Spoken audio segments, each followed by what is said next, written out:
First, I've been asked to say this. It sounds like there's an echo. I've been asked to say this. If there was the title of the presentation includes the Third World Liberation Front. And there's been a whole history of struggle around that question about the Third World Liberation Front. So for 40 years, 30 to 40 years, the strike itself was called the Third World Liberation Front student strike. And that's false history. That is not to say that there wasn't tremendous involvement by huge numbers of people, non-white, what we call them in the old days, Third World. But there was no Third World Liberation Front during the entire life of the Experimental College. In fact, Third World Liberation Front was formed as a support group by the Black Student Union to pull together constituencies that we had worked with for the prior 3 years as a support base for the strike.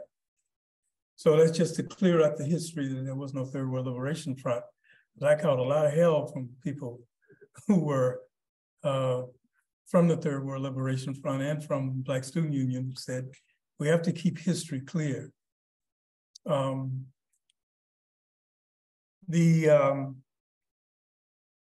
second thing is that before my wife Ann and I went on up, we just came back from Vietnam. We just spent a month there before we left. That's when we agreed to do this project. They sent out a notice about an article or an essay written about the Experimental College that was formed here on this campus, and really the history of Experimental College that began in Wisconsin, and had kind of scattered in a scattered way all over the country. That there's a piece called This Quiet Revolution. This Quiet Revolution. And I agree that it should be read. It's a very, very good summary of some of the struggles that went on. It sums up the history of some of the relationships between the Black Student Union and the Experimental College. It's wrong in its summary and analysis, which we'll come back to, but it's very, very good in at least introducing people to it. What was the Experimental College?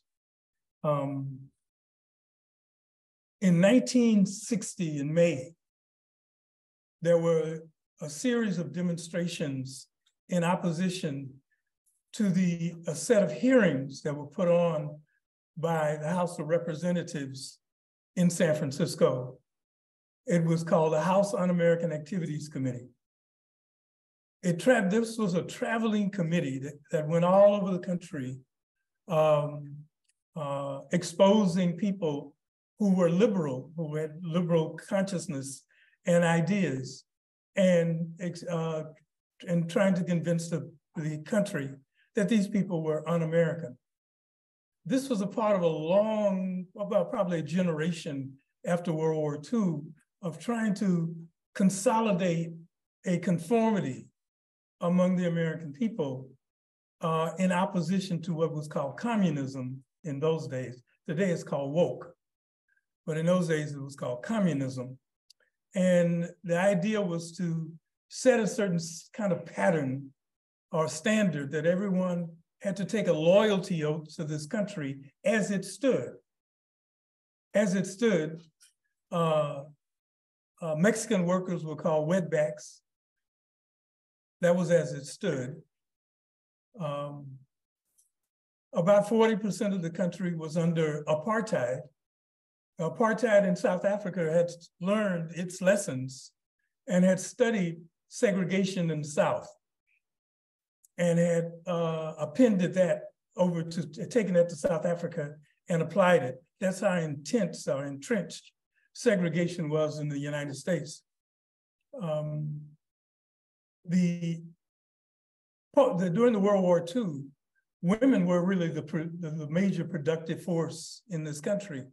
And after World War II, there was a program to send women home so that men could replace them or go back to where they were. Because during those times, the great replacement theory was about women. The fact is that women produced the airplanes, the tanks, the guns, et cetera, that carried on World War II. And we didn't want that to be too deeply instilled in women that they might come up thinking that they might be independent human beings. So they were basically sent home. So these are some of the issues that were raised during this House Un-American Activities Committee. And what happened was that working class students, or young people, mainly whites and Asians, came out and joined unions, various union organizers and members of the ILWU, and they fought against, they attacked the city hall of, and that's something, attacking the city hall of, in San Francisco, and fought them for about, all in all, for about 5 days. At the end of that struggle, what had happened was the kind of cultural unity had developed among young people. And this was, again, in 1960, so it's at the end of what I call an immature cycle of the development of fascism in this country. It was immature because it didn't have all of the coalescing forces to make a fascist nation. And there were two fascist nations that of the three, there were two fascist nations that had been defeated in World War II. Now, of course, there are 50 fascist nations in the world, and it's a little bit more difficult to defeat the dominant energy of this world right now, which is heading back toward fascism. In any case, what happened was that consciousness was developing these struggles. Between 1960, the sit-in movement took place, and 61, the freedom rides took place. A lot of young whites and blacks participated in these freedom rides that drove people into the South to break segregation.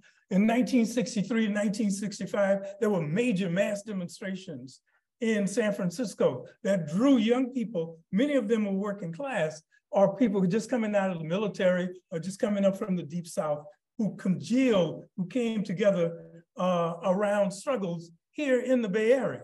Tremendous outgrowth that were taking place.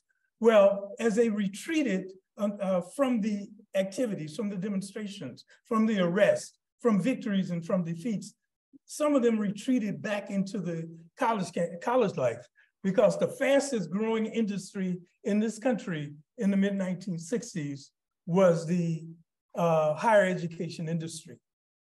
And so a lot of people were getting into college, and college was cheap. In fact, I think that if I counted all the money that I paid in all the time I was in college, it might have been $300. Should I say that again? $300. That was big money at that time, but $300. Of course, I didn't pay anything for my master's, PhD law degree.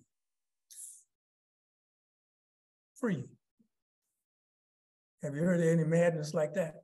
Well, why? That was because there was a drive and a need to educate large sectors of young populations, because the United States had replaced the Western European powers, or the European powers, as the consummate power, the preeminent power on earth. And they had to have an educated sector who could go out and administer the new power, the dominant power, the new imperial power on the planet. So they brought in people, and they essentially paid for young people to attend school. In California, they devised a caste system so that they could replicate and duplicate the private schools like USC and Stanford. So UC Berkeley became the Stanford, and that's where a small group of 2% of the top 2% of the students who graduated from high school never paid a dime to go to school.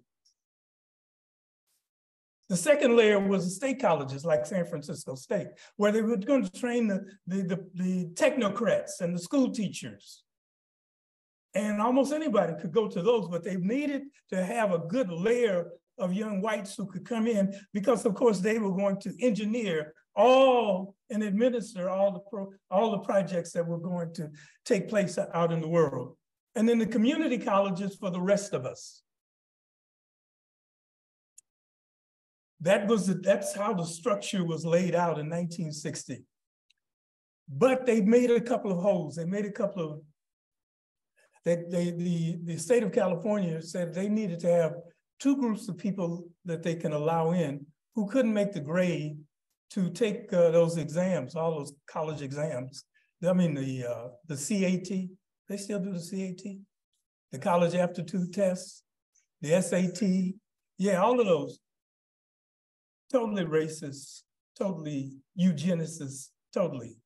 So they already set it up so that they could block out a whole set of people who didn't have a background in golf or tennis, so that you were going to lose and then think you were a loser. So you didn't have to try to get into the top echelons. You would just stick at the bottom. In any case, all this began to break down during the time of the between 1960 and 1965.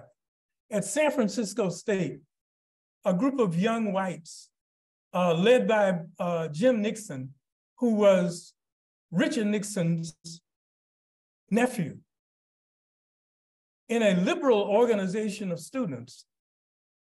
In spring of 1965, they won the election to run the Associated Students. Associated Students at that time controlled their own funds, because during those times, of course, students, if they were going to have activities, it was going to be basketball and football and dances and pom-pom girls and eating goldfish and panty raids, etc. So students were in control of their own finances because they weren't going to do very much. This is what they were going to do, what students had always done. However, a remarkable thing took place. 3 women, Cynthia Carlson, Donna Michelson, and Sharon Gold, approached Jim Nixon during the summer of 1965 about doing something a little bit different. Why don't we establish a separate order, a separate way of educating that was different from the formal education,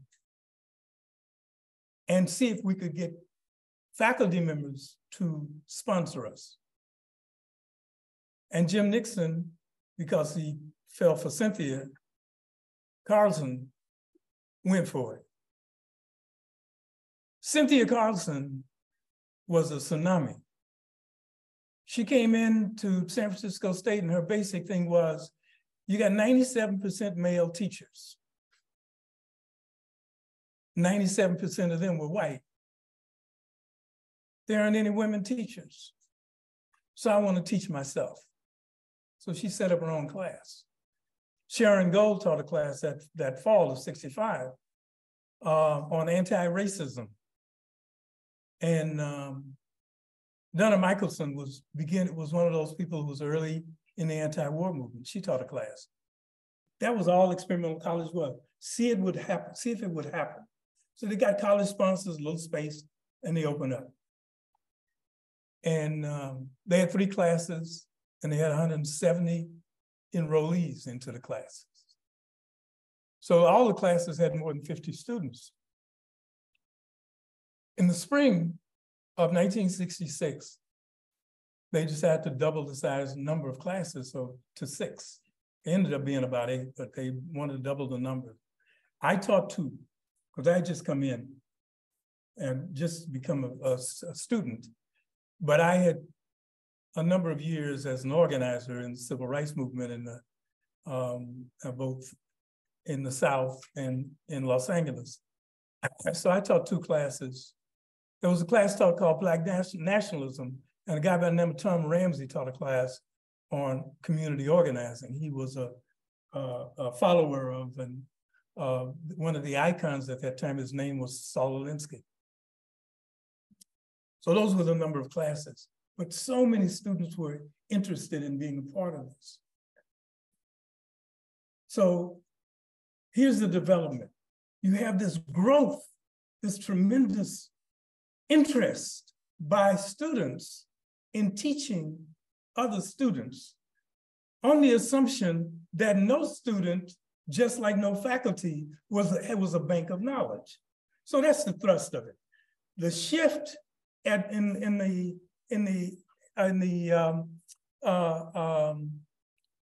EC, in the experimental college, was a shift from attending sessions where one person has all the knowledge and the others sit and try to absorb that, versus everyone has the capacity to share the knowledge they have, and if they don't have it, they can go find it and bring it to the group. That was the shift. The other thing was the search for some order, some culture other than the one that was laid out. So they had a number of heroes at that time. Paul Goodman had wrote a book called Growing Up Absurd. Betty Friedan had written a book called The Feminine Mystique, which was about is it possible for women universally to leave the house and go and seek jobs so that they could be independent. Of course, Black women didn't have to do that because the largest market in the Black community, the people who were employed were largely Black women. So that feminine mystique didn't apply to them. But we read the books anyway. So I'm just going to go through a few of these books. These people, Ivan Ilyich, Deschooling Society, A.S. Neil Summers, what's important? These are kind of boring, laid out things now. They're not important now. But in those days, those books, those tomes challenged the existing order of conformity. And so the idea was, here were young white people who were trying to figure out, how can we challenge this existence? Now they represent the great power on earth, and they were challenging it. Herbert Marcuse, who wrote a book called One Dimensional Man.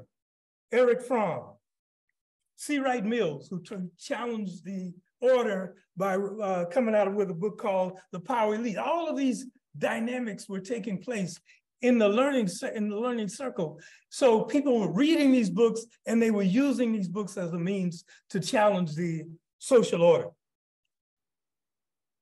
Women who had heretofore not been active, were not supposed to play an active role in political and social leadership, were then shifted to be trained in leadership. Tell you how important that was. The next stage, when I came to San Francisco State in 1966, I came with a program that came out of SNCC. The program was simple. We want to take the university and use it as a tool, as a beachhead, to recruit numbers of Black people, bring them on the campus, train them, instill them with a certain kind of political point of view, and then send them out in the community to spend the rest of their lives in service to the people. Protracted struggle, that was, we were talking about all of that. When we came into the experimental college, the thrust of the experimental college from the whites were they need to do a lot of interpersonal searching and shifts in the culture and how they could play a greater part in the culture and move it to a place that was more humane. And what we wanted to do was overthrow the government under the leadership of Black people and establish a socialist country. Can you see the difference?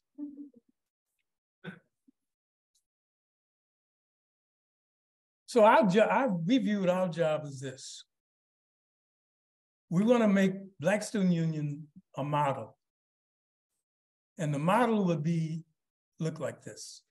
We would seize every piece of low-hanging fruit that existed on the campus, take that over and use it as a means to recruit, train, and transmit young people into the community to serve the community.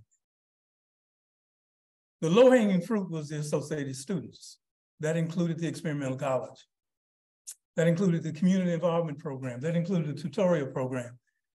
Again, 3 women came and got me. I was arguing with white folks about putting this project into place, white students, when Joanne Mitchell, Manetta McGee, and Patricia Rivera came over to me, and I'm in the middle of an argument, and said, we need to talk.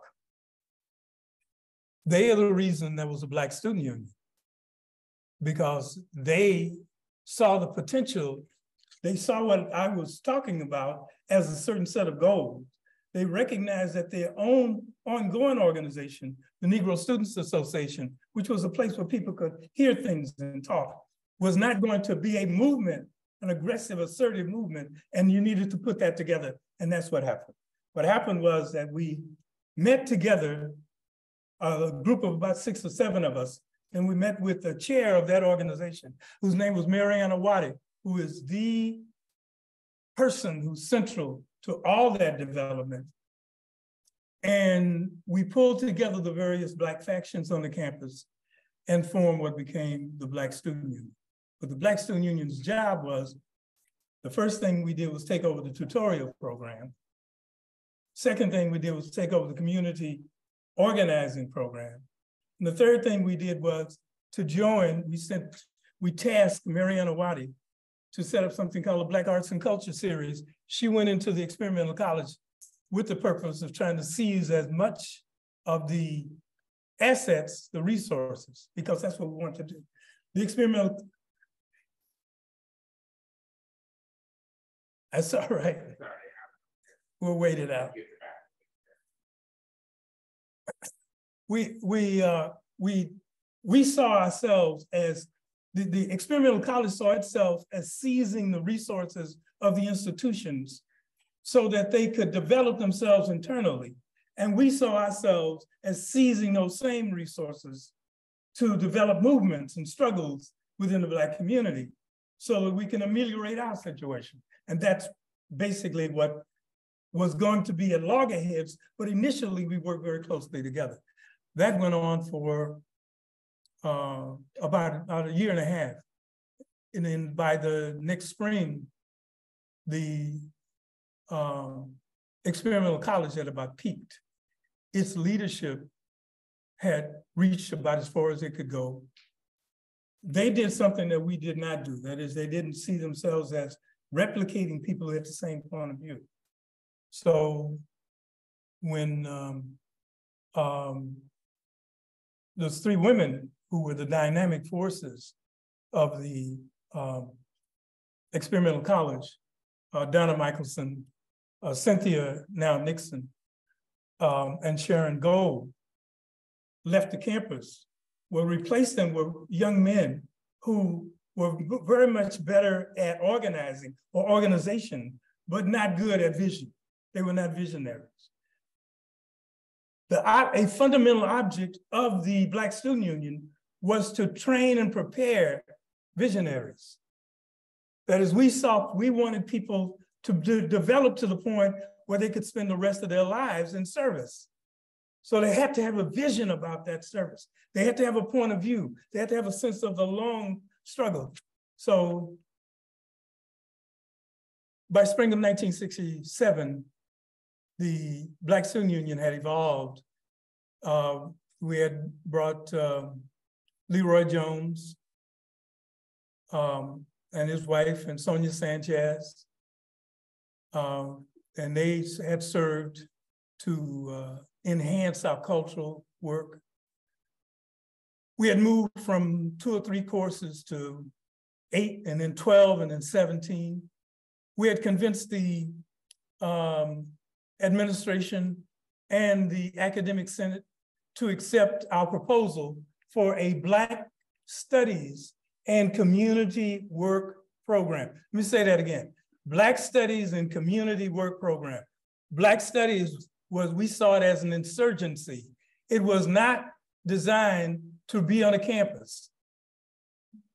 It was designed to be shared, where 40% of the activity takes place on the campus and 60% takes place in the community. That was the original dream, the original goal of Black Studies, was to be a largely community-based program. So at Stanford, they put together a Black House on the campus at San Francisco State, we put a Black house on Fillmore. That I'm trying to explain to you is the difference. The difference is that when whatever new apparatus we set up, we geared it much more toward preparation for the benefit of the whole. We weren't interested in people building their own individual legacies. We were interested in the legacy of the community, the evolution of that. And I'm telling you, the Mexican American, or what we call the Chicano community, at that time bought right into it. The leadership bought right into it. The various people who are now called Asian and Pacific Islander bought right into it. They could see, that group of people could see that possibility, that dynamic, and that's what we pushed. So the unity that we had was not simply around something is wrong with white people. Our unity was around building our own positive dynamic. The other point I wanted to make that's not clear, in most of the early Black studies and all of the early experimental college courses, the Black courses were almost always at least 50% non-Black.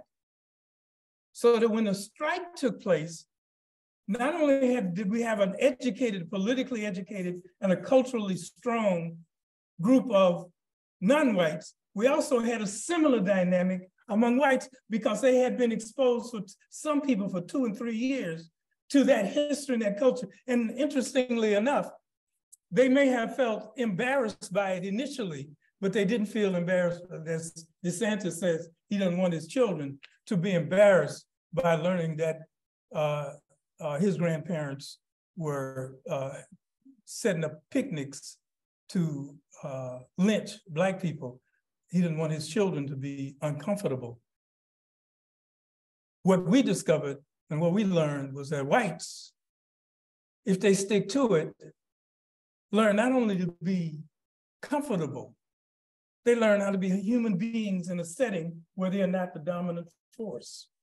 And that didn't take away from their humanity, it enhanced their humanity. Last piece I'll run is this. There was a split. By this time, there was a split in the relationship between the experimental college. The experimental college in spring and then later in the fall of 1967 was moving much more toward counterculture. Jim Nixon became involved in the psychedelic side of counterculture, and he was one of the founders. There were a number of counterculture activities on the campus, which Black people, Black Student Union, supported. We supported anything that challenged, raised challenges and programs. So on the campus came the Grateful Dead. These people you never heard of before. Grateful Dead, Big Brother in the Holding Big Brother in the Holding. Yeah, Janis Joplin. Yes. All those folks came to the campus during those times because that was the draw. But the shift over time was back to Haight-Ashbury. So the hate became the center. What happened was that the experimental college had created its own contradiction, its own reason to go away. Whereas with the Black Student Union and Black Studies, we had gone from one Black Student Union, or 3 or 4, to 30. There were Black student unions in Washington, Oregon, California, Nevada. They were spreading all over the country.